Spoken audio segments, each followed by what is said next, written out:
Ya, vamos a hablar de educación. Un análisis de la Universidad de Chile determinó que el 45% de los estudiantes de educación básica y media se atrasan al menos un año en cumplir su escolaridad.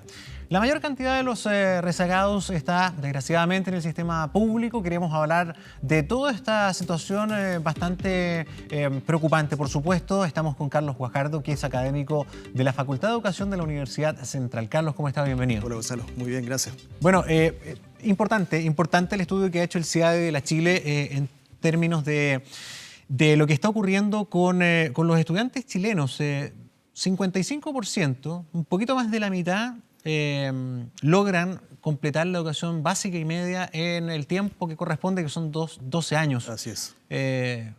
¿Esto es normal? ¿Es razonable si nos comparamos con otros sistemas de educación parecidos? Exacto. Fíjate que lo diría al revés. No es normal que estemos bajo y que estemos bordeando casi la mitad de estudiantes que no logran, en el fondo, completar su educación básica o media. Yo creo que acá hay dos factores, Gonzalo. Por una parte está el factor repitencia, y por otro lado la consecuencia que trae la repitencia, que en muchos casos tiene que ver con la deserción del estudiante al sistema escolar chileno, ¿ya?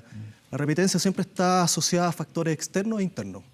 La repitencia desde el punto de vista externo, en la investigación lo llama endógeno o exógeno también las consecuencias, tienen que ver con factores externos como familias disfuncionales, tiene que ver con familias, por ejemplo, padres de familias que no han terminado la enseñanza básica y media, factores socioculturales, en el cual está inmersa la vulnerabilidad del estudiante en el sector donde vive, por ejemplo, y factores internos que son propios de la escuela, del colegio, a los cuales contradictoriamente tienen que ver con a veces pensar que el estudiante, por ejemplo, se estigmatiza de que no va a poder lograrlo, de que es flojo el estudiante, de que probablemente tiene que aprender igual que el resto. Hoy día en educación sabemos que todos los estudiantes aprenden de manera distinta, cada persona tiene un estilo de aprendizaje diferente, por lo tanto no podemos de alguna manera generar una suerte de estigmatización con un estudiante pensando que son todos por igual.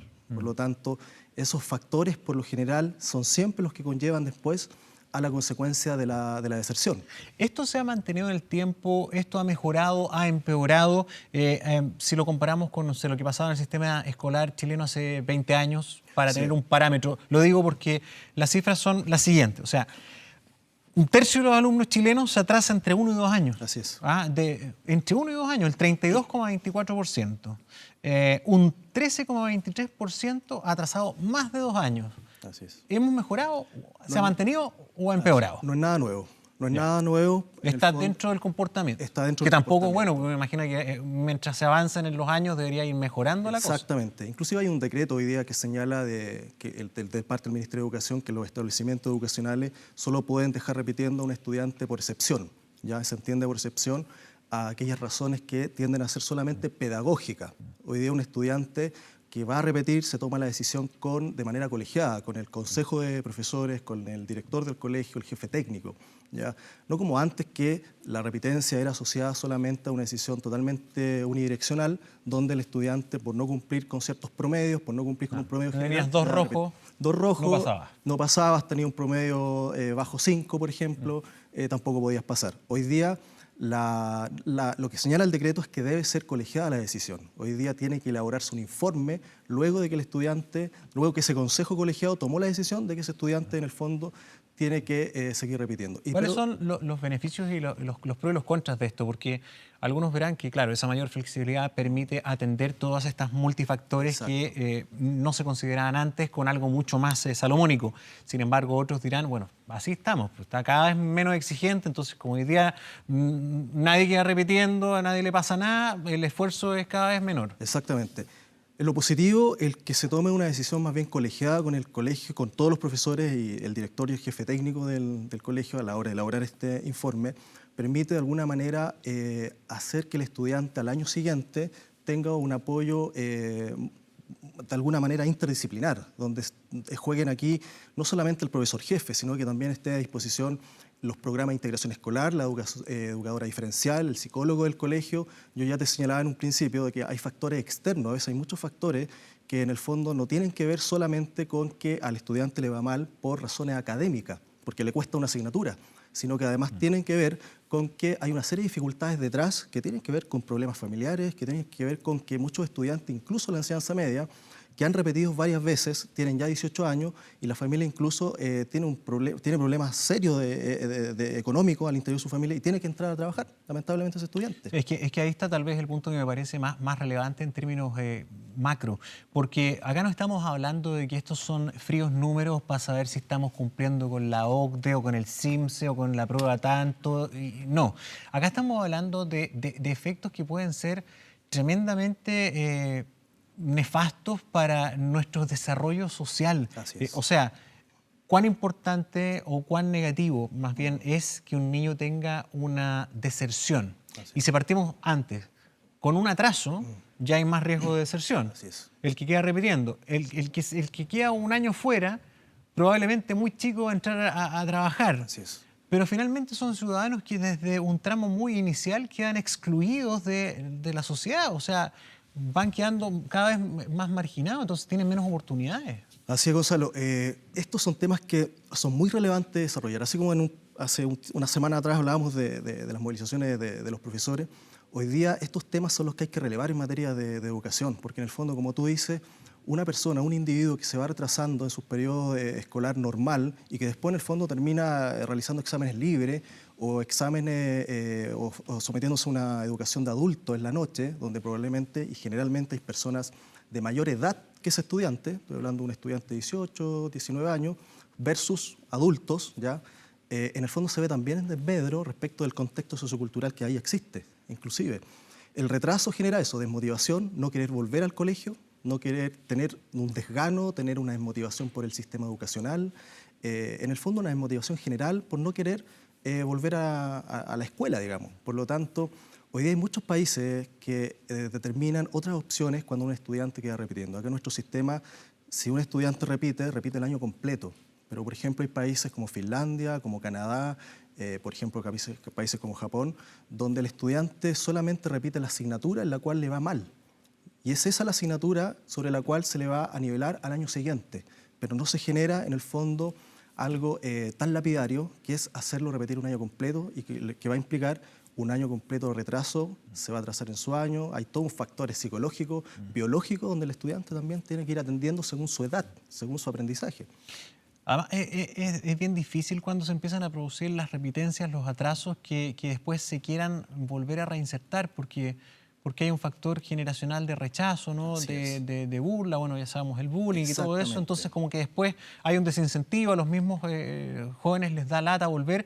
Por eso que, según incluso expertos, no sé si tú coincides, dice Patricio Rodríguez, uno de los expertos académicos de esta investigación, el 2,5% de los alumnos que tienen un atraso mayor a 2 años, un porcentaje del 20% termina en educación de adultos. O sea, un 20% nomás vuelve a estudiar, pero ya de adulto. Exactamente. Justamente tiene que ver con el factor que yo te comentaba al principio. Cuando se toma la decisión de repetir, no tiene solamente que ver con que el estudiante no desarrolló sus habilidades académicas de conocimiento, sino que además hay un factor emocional, hay un factor del daño a la autoestima del estudiante, que luego al desertar ocurre lo que tú señalabas. Ocurre en el fondo que el estudiante va a sentir vergüenza, va a sentir una suerte de daño en su autoestima respecto de compartir con estudiantes que probablemente tienen una edad inferior a la de él. Entonces la alternativa que le queda son o exámenes libres o someterse a esta educación de adultos en la noche, pero que curiosamente también termina siendo excluido porque el nivel de esas personas también es superior, el contexto de ellos también es superior. Son personas que trabajan, que están sacando un esfuerzo en la educación media o básica y él tiene que insertarse en ese contexto. Por lo tanto, pasa, Gonzalo, que el sistema educacional chino es muy rígido, es demasiado rígido cada vez que, por ejemplo, un estudiante queda repitiendo. No damos esta posibilidad, no somos capaces de flexibilizar y tener en cuenta de que el factor repitencia, el factor de la deserción, no solo tiene que ver con aspectos de aprendizaje en ciertas asignaturas, tiene que ver también con cómo lo estamos formando para la vida, cómo de alguna manera lo emocional, lo afectivo también influyen. Sí. A ver, todo debe ser una cadena, ¿no? Porque la educación está todo encadenado, va por etapas, en fin, pero ¿qué es más grave? ¿La repitencia inicial o la repitencia más adelante? A priori me imagino que es la inicial, porque ahí hay un rezago que es bien difícil de poder enmendar. Así es. Y además te impacta en todas las asignaturas. Así O sea, es, así por es. ejemplo, los profesores, las profesoras que tienen esa vocación de estar en los primeros años, Sí. primero básico, qué sé yo, que tienen la relevante tarea, por ejemplo, de enseñarnos a leer y escribir, Así es. los primeros pasos. Así es. Si no logran el objetivo con los alumnos, Así es.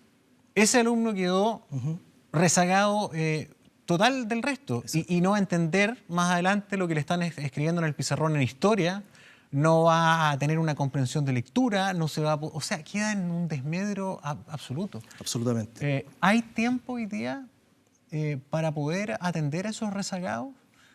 ¿Cómo se maneja el tema? Porque todo es Así es. Así es. así.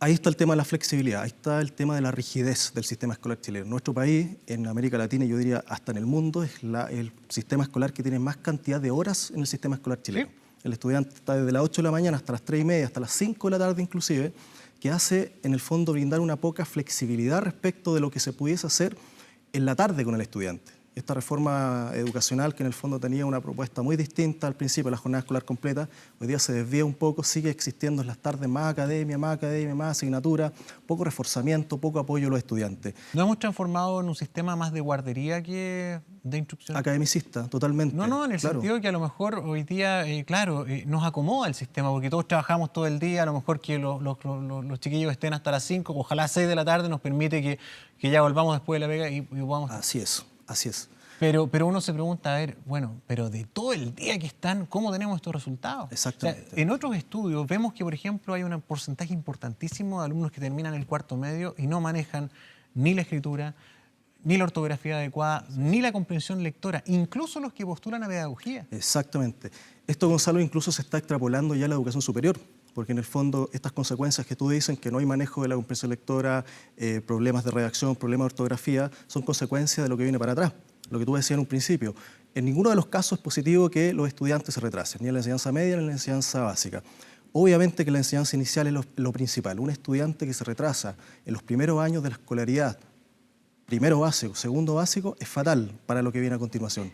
Va a haber un retraso importantísimo en aquello. Hoy día la Agencia de la Calidad de Educación, el año pasado, publicó un artículo, una investigación relacionada con cómo, de alguna manera, un estudiante que no asiste a la educación preescolar, al kinder o al prekinder, genera también un retraso, o cómo puede generar un efecto positivo el hecho, por ejemplo, de generar acción y motivación y estimulación por la lectura cuando llega a primero básico. Es muy distinto a un estudiante que está en la educación preescolar, que estuvo en la educación preescolar, pasa a primero básico porque hay una estimulación, por ejemplo, de la lectura distinto al cual no la tuvo. Ya.